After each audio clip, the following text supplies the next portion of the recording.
suppose in 20 minutes I have a fairly wide-ranging conversation I want to have. I mightn't go quite as far back as the famine, but we'll try and give people some perspectives on what we're doing within it. I guess the big message that I want to give all of you is Ireland's attitude to seafood has actually changed since those times, because it is on trend in that no matter what metric you decide, no matter what global trend that you follow, seafood, when you put it at the end of it, is in a positive place. So when you're looking at the drive for convenience that every consumer is searching for at the moment, if you look at the drive towards sustainability and the production of fish versus any other protein that we have, if you look at global population growth, again, particularly that global population growth towards the east, where seafood is once again the popular choice of protein, you'd have to say that the future of the seafood industry is a phenomenally bright one. In fact, the FAO have estimated that the future of seafood, we're going to need 17,000 tons extra very, very shortly into our industry to meet the growing protein demand that we have to.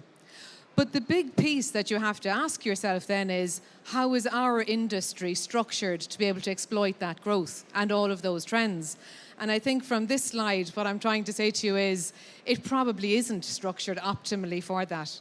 It's a very, very complex industry, the seafood industry, because it's probably the last hunting of scale industry that we have in the world. And when you're trying to go out and hunt the protein that you're looking for, it's very, very difficult to meet all of the other trends that I just so glibly quoted back to you in the previous slide. What we've been doing in BIM is trying to put some context around all of this. And in the month of July, we were sharing with the industry a report that was all about what is the vision for the future of Ireland. How can we actually structure ourselves to exploit in some way the demand that we know is available to us? And when we did that report, we found, I guess, some fairly obvious facts that we wanted the industry to acknowledge with us. And the first is that when you look at our absolute structure, then it's a structure that's really, really challenged, because there's effectively a cap on production. And that cap on production could be due to the licensing in Ireland, or it can be due to the quota that's available to us. But effectively, you cannot just turn on a tap and decide, I'm going to increase my production in seafood. It's a very fragmented industry as well, that's by its very nature production-driven rather than listening to the market. Again, go back to that analogy of hunters. You don't actually see very market-orientated hunters when that word comes to it. These guys are looking for their product. The challenging thing, quite specific though to the Irish industry, is that there's no unified voice. We have individuals and fishermen who work alone or who work in very, very small teams. But when you use the equivalence of the IFA or something like that that joins our farmers together, the seafood industry is weaker from that perspective. And then there's this very interesting dynamic between the industry and government, that although that we've got the regulators, we've got lots of systems, you actually see more negativity in that relationship between government and the seafood industry than perhaps any of the other sectors in the food industry. And when you build on that, the idea that the supply chain isn't aligned, if I arrive with my boat on a Thursday or on a Friday, I land my full production in one day. But probably so does my neighbour and so does everybody else, which means then that we flood the market on a regular basis and then starve it the following week. We also aren't adding value from the perspective that it's commodities is what we're dealing with, that this valuable product that I said just in the last slide is limited in its production, yet we treat it as a commodity, with at least 70% of our product being sold as a commodity and as little as 30% having any value added to it.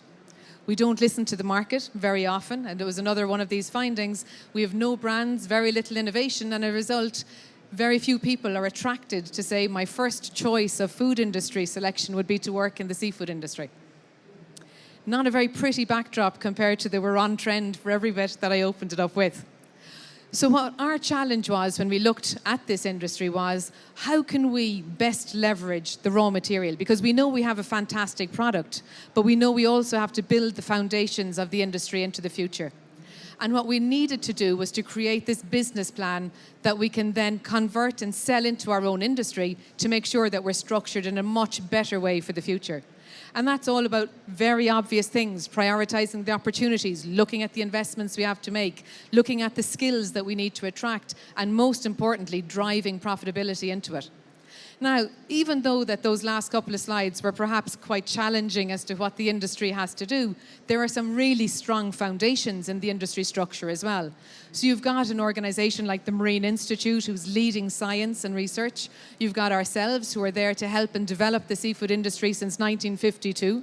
You've got Board BIA, our sister agency, who looks at the markets and that feedback loop to us.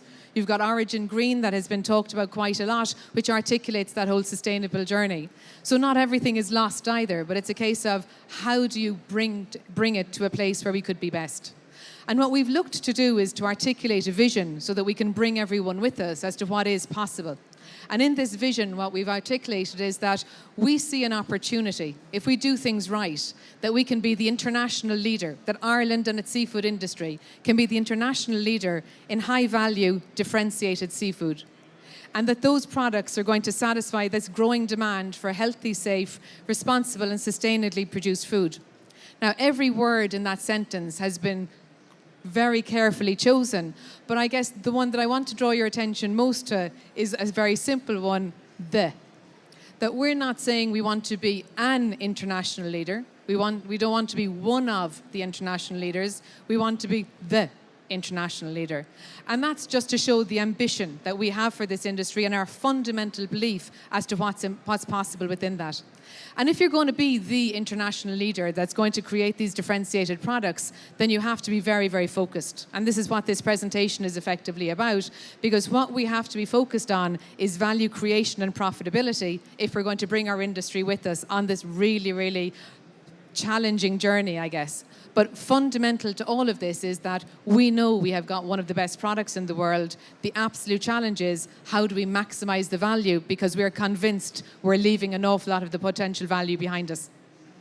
We've got 3 pieces of focus that we believe will help us get there, and these could be from marketing 1.0, to be frank. There's nothing going to split an atom here. But if you have an opportunity to be able to differentiate yourself, you choose your customers who appreciate that differentiation, and you align your supply chain to maximize that value, then that's how you create the opportunity of being a high-value supplier or a high-value industry. Effectively, we want to sell less as a commodity, which is at that terrible figure of 70% and possibly higher given whoever's measuring it. From a BIM perspective, what we've put in place is the clarity now to see what are the critical enablers we need to do to articulate that vision, to actually make that vision happen. And there's just 4 things. So this isn't something that we're saying we have a plan with 406 recommendations at the end of it. This is a plan that has 4 things to do, and that our whole organisation, and as importantly our whole industry, wraps themselves around and gets behind. The first piece of that plan is all around capability development, because there is, and we're very conscious of it, a war on talent globally and in Ireland. And if we can't attract the best and show career plans for that best, then we won't get or win that war on talent. Similarly with sustainability, I think it's been the mantra or been part of every single presentation today, with the exception of Brexit. But when you're talking about sustainability, you have to actually feel where the seafood industry feeds to that. And unfortunately, whilst traditionally the seafood has probably talked about sustainability decades before any other part of the food industry talked of it. Back in the 80s, you had NGOs talking about saving cod when no one really cared about greenhouse gases on farms. And yet, we still haven't been able to convert that conversation into a positive, adding value one. It's still a war zone. And what we're now looking to do in our sustainability piece is to find the language to bring this as a business opportunity rather than a threat. We're then looking at innovation, because with that commodity figure, you have to drive further innovation into the industry. And finally, you have to be able to have competitive businesses. So I'll very briefly bring you through what we're doing in each of these categories so that you can get a vision of where we're going and the ambition behind it. If I start with skills, a probably little known fact outside of the seafood industry is that BIM is a trainer. We have 2 schools, one in Greencastle in Donegal and one in Castletownbere. And we actually give effectively the driving licenses to fishermen to be allowed on boats to do what they have to do. But what we also do, and in the course of that, we will be teaching 207 different courses, 25 different locations, 1,700 students, 14,000 contact hours. It's a pretty scalable business. But what we're now looking to do is actually expand that much more and to bring new courses into the industry. Because although we've been teaching people their driving license in seafood, we actually haven't been telling them how to be a sustainable fisherman. Or we haven't been telling them how to be an innovative fisherman or how to run their businesses as profitable businesses. We've just been concentrating on the driving license. So as we now grow to see that skills, talent that we need, what we're now looking at is developing our whole journey behind the skills that we want, the behaviours that we want in our industry, and have them translated. We just as much want to do these new courses into the rest of the industry as well, because in our industry, we've got an aquaculture industry, we've got a processing industry, and again, we want to make sure that the skills level coming to that industry and the supports they get from the state are going to equip them to run more profitable businesses. If I move on to sustainability, as I mentioned earlier on, this has been a war zone in the seafood. And what we're looking to do is try and articulate what is sustainability for us. And you can see by this slide here the myriad of different schemes that are out there that you can try and stand out from, but it's very, very difficult. We've also then looked at Origin Green and seen the opportunity that is to take an Ireland Inc. approach to that. So what we've set up is a partnership with Origin Green now from a BIM perspective to get every quality assurance scheme that we run eligible for Origin Green. But most importantly, to make sure that that feedback loop from the market, because our fishermen are not interested just in being sustainable. They want to be sustainable from a profit perspective as well. So we need that the things that we do in our sustainability work actually are rewarded by the marketplace as well. And that's the key difference that we've done in nuancing our new sustainability journey, is that we are listening very, very carefully to what the supermarkets and food service operators globally are asking for and bedding that into our schemes as our fundamental approach. If I look at innovation as our third pillar of enabling the industry, what we're looking at in innovation is very much around helping our industry deal with the definition of innovation. I've had some very interesting conversations with different parts of our industry who would effectively sell containers of headed and gutted fish to Nigeria and talk to them about a value-added agenda. And there'd be quite a difference in perspective on what might be value added. And I guess the shortcut might be that they'd suggest if I wanted to add sauce to the container, I could, but maybe that wasn't really what the market was looking for. So what we're now looking at doing is broadening that definition of innovation to say it's actually not about end products.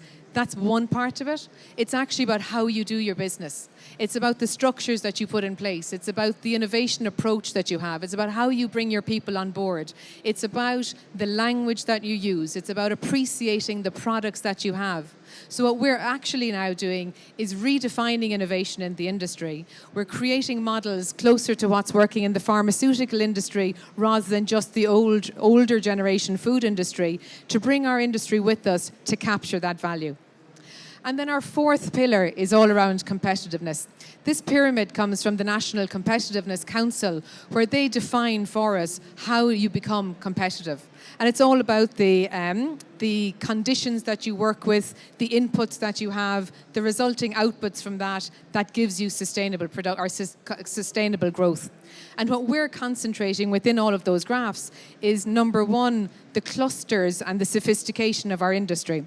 Because we believe, as I mentioned earlier, that we are a very fragmented industry. And if we can get our industry to work together, and an expression I heard at this conference last year, almost create the illusion of scale if we're not creating scale itself, then there we have to get our industry to be comfortable in speaking with each other, creating networks where they can leverage from each other, create learning platforms, and create probably much better route to markets as you understand the supply chain that they're creating.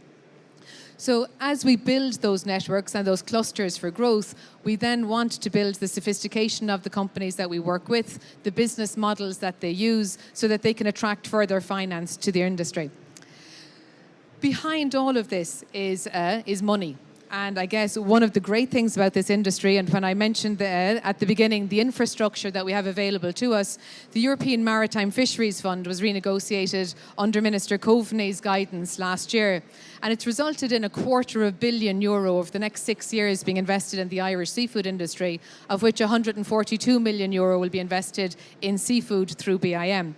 And that gives us a phenomenal opportunity that you're not actually fighting for cash all of the time. You have funding available to bring the industry on this journey. And what we're looking to do as we bring the industry on this journey is to actually evolve the relationship that it has with Europe, because that has been confrontational in its course as well, but to actually build a much bigger partnership, be that on the research agenda, be that on the skills agenda, so that we can share our learnings with our European colleagues and, as importantly, take our learnings from them. So if I look to summarise very briefly what it is that we're doing, we're really trying to move our industry from an industry that might have been just boldly attracted to say, let's try and get big, to an industry that is much more orientated towards an industry that can capture value. Because it's not just about the size of chasing down, I want to have X million turnover. It's actually much more focused on, I want to create value and capture that value. We want to move our industry from this really strong production orientation to an industry that's listening to and conscious of the customers and markets that it sells to. And clearly moving it from a very, very short-term industry on, I've landed my fish on Friday, to an industry that's building a long-term approach to sustainability, innovation, its skills and its competitiveness. So if I go back and wrap up to that vision that we're looking at, it's now looking much more possible from our discussions with industry as we share this vision with them, that we can become the international leader, that that international leader can be behind high-value differentiated seafood, and that we're finally then exploiting the opportunity to satisfy the growing demand for healthy, safe, responsibly and sustainably produced food. So from all of our perspectives, I guess, in a very short summary, we're not thinking about just getting bigger, because that's not the idea behind this presentation. It's actually about thinking better. Thank you very much for your attention.